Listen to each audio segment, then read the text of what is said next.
You think your dog loves you unconditionally, but right now, in this moment, you might be doing something that's slowly breaking their heart, and you don't even know it.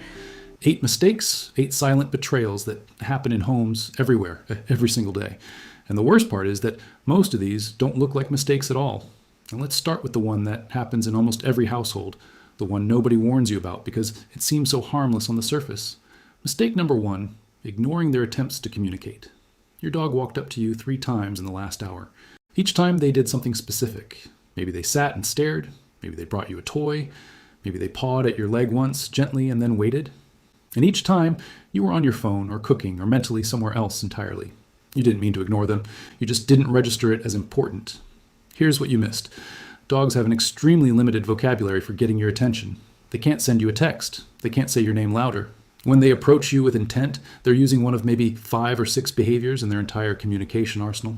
A stare, a paw, a whine, proximity, a toy, a specific posture.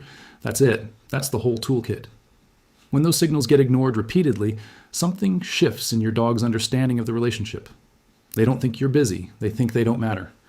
Research from the University of Vienna showed that dogs who experienced repeated communication failures with their owners showed measurably higher cortisol levels and reduced approach behaviors over time.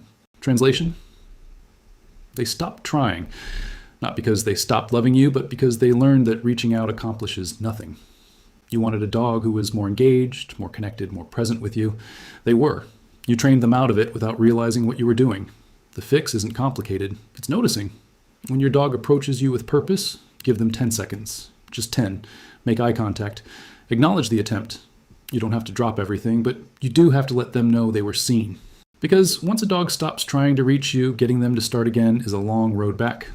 Mistake number 2, inconsistent rules that change based on your mood.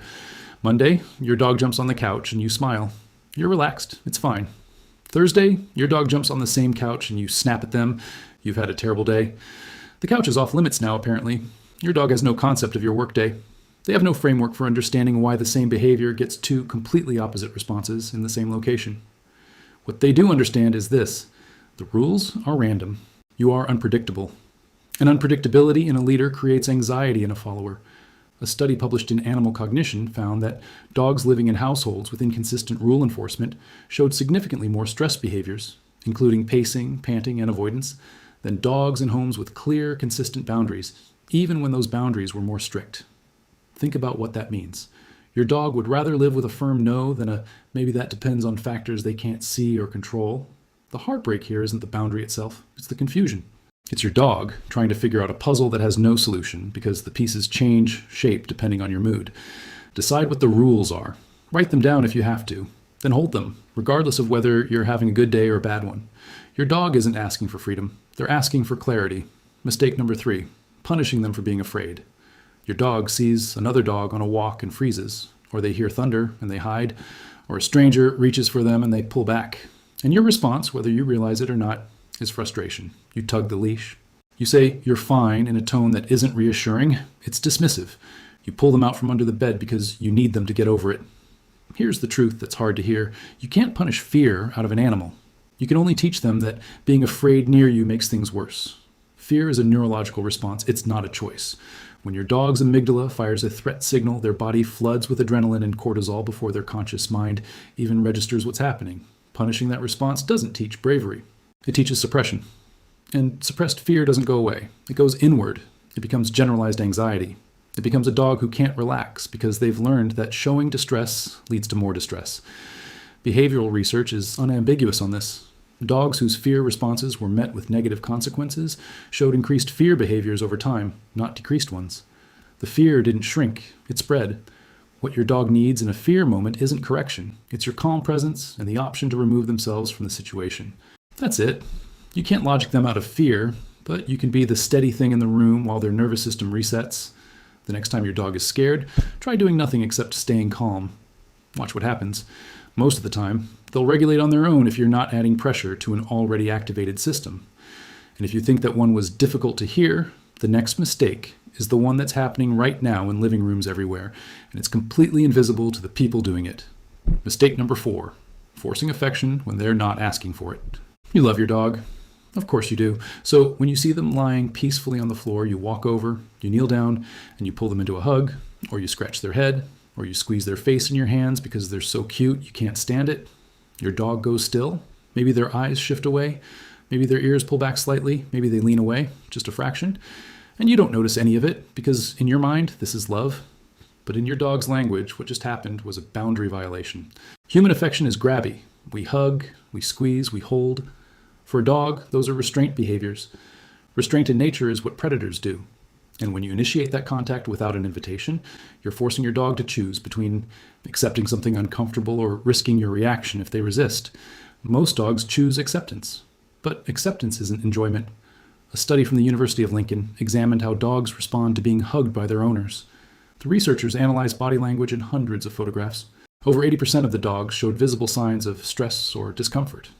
Whale eye, where the whites of the eyes become visible, lip licking, ears pinned back, head turning, closed mouth, stillness. These aren't subtle signals. They're your dog screaming in the only language they have that this doesn't feel good. The heartbreaking part? Most owners in those photos were smiling, completely unaware. You think you're sharing a moment of connection. Your dog is enduring a moment of constraint. So what does real consent look like? It's your dog moving toward you.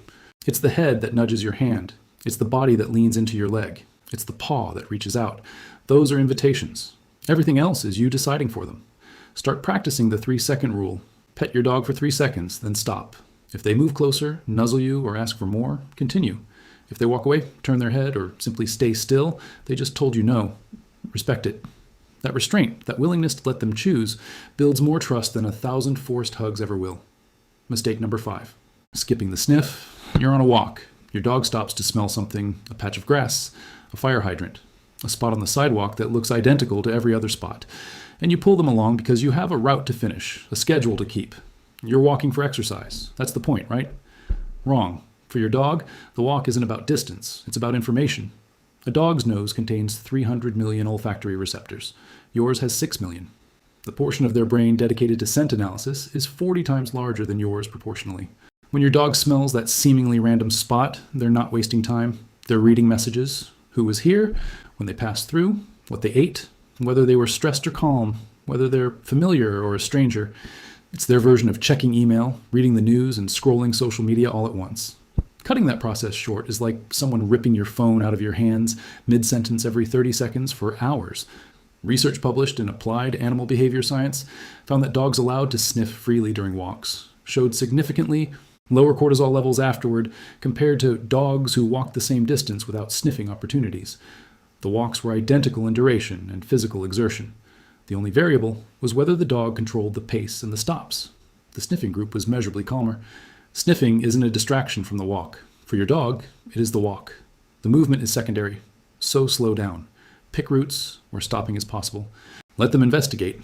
A 5-minute sniff at one location is worth more to their mental state than 20 minutes of forced marching. You'll get less distance. They'll get what they actually needed. Mistake number 6, never letting them win.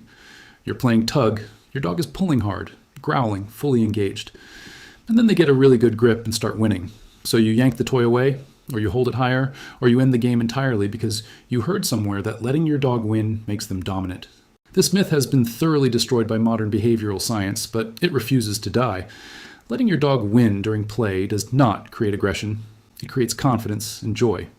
Dominance theory, the idea that you must always be the alpha, came from outdated wolf studies conducted on captive wolves in the 1970s. The researcher who conducted those studies has spent decades trying to correct the record.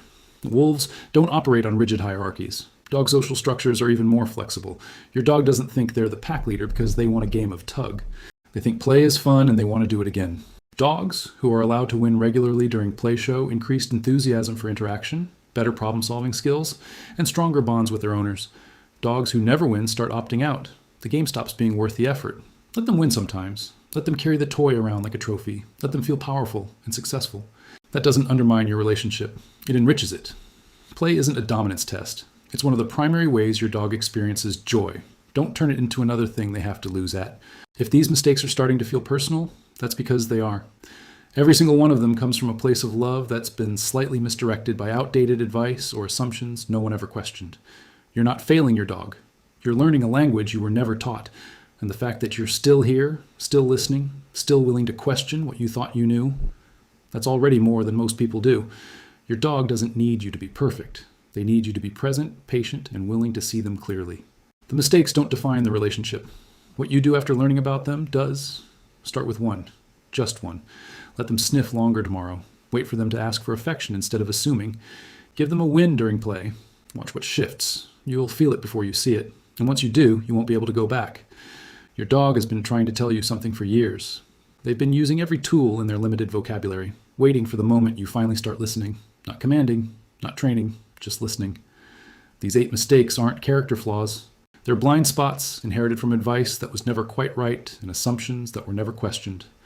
The difference between you and most dog owners isn't that you haven't made these mistakes. It's that you're here, right now, willing to see them. That willingness is everything. You can't undo yesterday. You can't give back the walks you rushed through or the fear moments you dismissed. But you can change what happens tomorrow. Pick one mistake from this list. Not all 8, just one. Let them sniff without pulling. Wait for them to ask before you reach out. Stay calm when they're afraid. Let them win at tug. Start there. Watch what happens when you do.